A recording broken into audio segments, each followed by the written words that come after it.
गांव में रहीम नामी कुम्हार की बहुत शोहरत थी। गांव के इर्द गिर्द दूसरी आबादियों के लोग रहीम के बनाए गढ़े तसल्ले, कूंडे, प्याले और हांडियां इस्तेमाल करते। रहीम के हाथ से बने बर्तन खूबसूरत होने के साथ पायदार भी होते हैं। चिकने गढ़े में रखा पानी शदीद गर्मी में भी कई दिन तक ठंडा और जायकेदार रहता। उसी तरह हांडियां भी साल हा साल चलती और उनमें पकने वाले सालन भी जायके में लाजवाब होते। मट्टी की हांडी में पके हुए खाने का जायका किसी दूसरे बर्तन में पकने वाले खाने से यकसर मुख्तलिफ होता। रफ्ता रफ्ता रहीम के बर्तनों की धूम और मांग बढ़ती गई। गांव में बेदू नामी एक कुम्हार भी रहता था। सुर्ख पहाड़ियों के उस पार रहने वाला बेदू कुम्हार रहीम से बुग़्ज़ रखता था और खुलेआम उससे नापसंदीदगी का इजहार करता रहता था। उसके हाथ के बने हुए बर्तन दीदा ज़ेब तो होते मगर इंतहाई नापायदार, जिनके किनारे जल्द जड़ जाते थे। लोग उससे शौक से बर्तन खरीदते मगर कुछ दिनों में ही कुर्चियों में बट जाते। उस बिना पर आहिस्ता आहिस्ता गाहक कम होने लगे और बेदू का काम ठप होता गया। गुस्से में भरा वो बेचुताब खाता रहता कि लोग बर्तन एहतियात से संभाल नहीं पाते तो भला उसमें मेरा क्या कसूर। मैं तो मेहनत करता हूँ, मेरा कोई कदरदान ही नहीं, जबकि रहीम के तो सब गिरफ्तार हैं। गांव वाले बेदू के गुस्से और बदजबानी की वजह से भी उससे ताल्लुक कम रखते थे। रहीम बहुत रहमदिल, नेक और आजाना फितरत इंसान था। वो बर्तन बनाने के लिए ऊंची पहाड़ी के करीब मैदान से सुर्ख और पीले रंग की चिकनी मिट्टी के बोरे भर भर कर लाता। घर आकर मिट्टी को खूब अच्छी तरह छान कर पहले कंकर वगैरह अलग करता। उसके बाद मिट्टी को तब तक छलनी से गुजारता जब तक साफ सुथरी मुलायम मिट्टी का ढेर जमा ना हो जाता।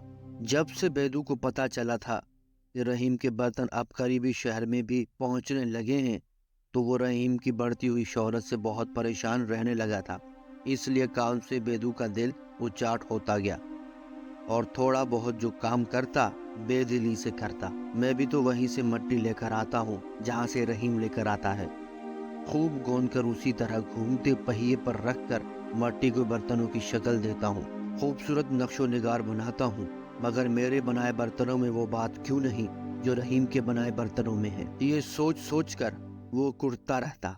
रहीम के बनाए हुए बर्तन तवातर से बिकते रहे।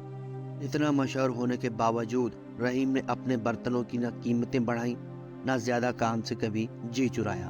वो इतनी ही लगन और मेहनत से काम करता रहता था। एक रोज बेदू ने सोचा कि मेरा नुकसान हो रहा है, क्यों ना मैं अपने नुकसान का बदला रहीम से लूं। ये सोचकर बेदू ने एक शाम रहीम के घर का रुख किया। घर के वसीओ अरीज सहन के एक हिस्से में चाक और भट्टी लगी हुई थी और उसी तरफ कच्चे बर्तनों को कतार दर कतार सूखने के लिए रखा गया था। बेदू ने दीवार से सर उठाकर अंदर झांका तो उसे कोई नजर न आया। उसने पास पड़ा एक पत्थर उठाया और कुछ यूं निशाना लेने की ठानी कि एक एक करके सभी बर्तन टूटते जाएं। इससे कबल कि वो पत्थर उछालता, न मालूम कैसे उसका पांव फिसला और वो पीछे की तरफ जा गिरा। वो रहीम की मेहनत बर्बाद करने आया था मगर चोट खाकर वापस चला गया। मौसम सरमा का एक रोशन और खिला खिला सा दिन। हस्बे मामूल रहीम ने नरम मुलायम गुंदी हुई मिट्टी को घूमते हुए पहिए पर चढ़ाया ही था कि एक फकीर सदा लगाता हुआ उसके घर में दाखिल हुआ, "ए अल्लाह के बंदे, पानी पिला दे, बड़ी प्यास लगी है।" वो रहीम के बनाए बर्तनों के पास आकर बैठ गया था। उसे देखकर रहीम धीरे से मुस्कुराया, अपने बेटे को पानी लाने को कहा और खुद मिट्टी को हांडी की शक्ल में ढालने लगा। उसकी आंखों की नरमी थी और जिस प्यार से वो बर्तन बना रहा था उसने फकीर को चौंकने पर मजबूर कर दिया था। प्याले से पानी पीकर फकीर का दिल खुश हो गया। कैसा मीठा पानी था और कितना हल्का फुल्का सा प्याला था। "ये तुमने बनाया है ना?" उसने पटखने के अंदाज में मिट्टी का प्याला जमीन पर रखा। वो फिर भी सलामत रहा। फकीर ने कहा, "एक वो बेदू कुम्हार है जिसके बनाए बर्तन खामखा टूटते रहते हैं, खोखले और फसफसे। सुना है बहुत निकम्मा है। मुझे लगता है उसे ढंग से काम नहीं आता।"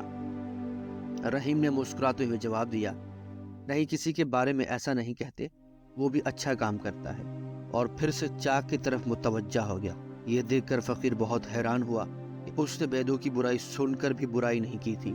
हालांकि रहीम जानता था کہ بیدو اس سے حسد کرتا اور اسے خوب برا بھلا کہتا رہتا ہے۔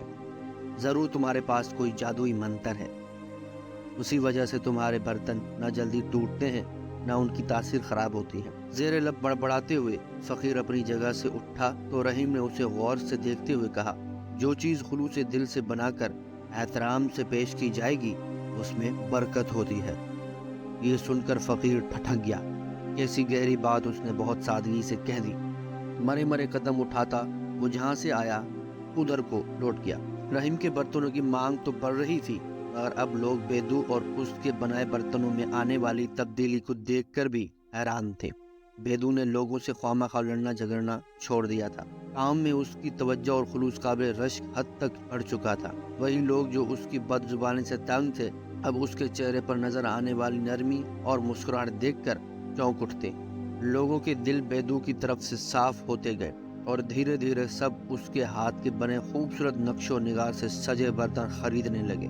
یہ بڑی حیرانی کی بات تھی کہ اب اس کے برتنوں کی عمر بڑھ گئی تھی، لوگوں کی شکایت دور ہو چکی تھی۔ بیدو زندگی کا ایک اہم راز جان گیا تھا، مگر یہ کوئی نہیں جانتا تھا کہ اس روز رحیم کے گھر میں فقیر کے روپ میں آنے والا دراصل بیدو تھا۔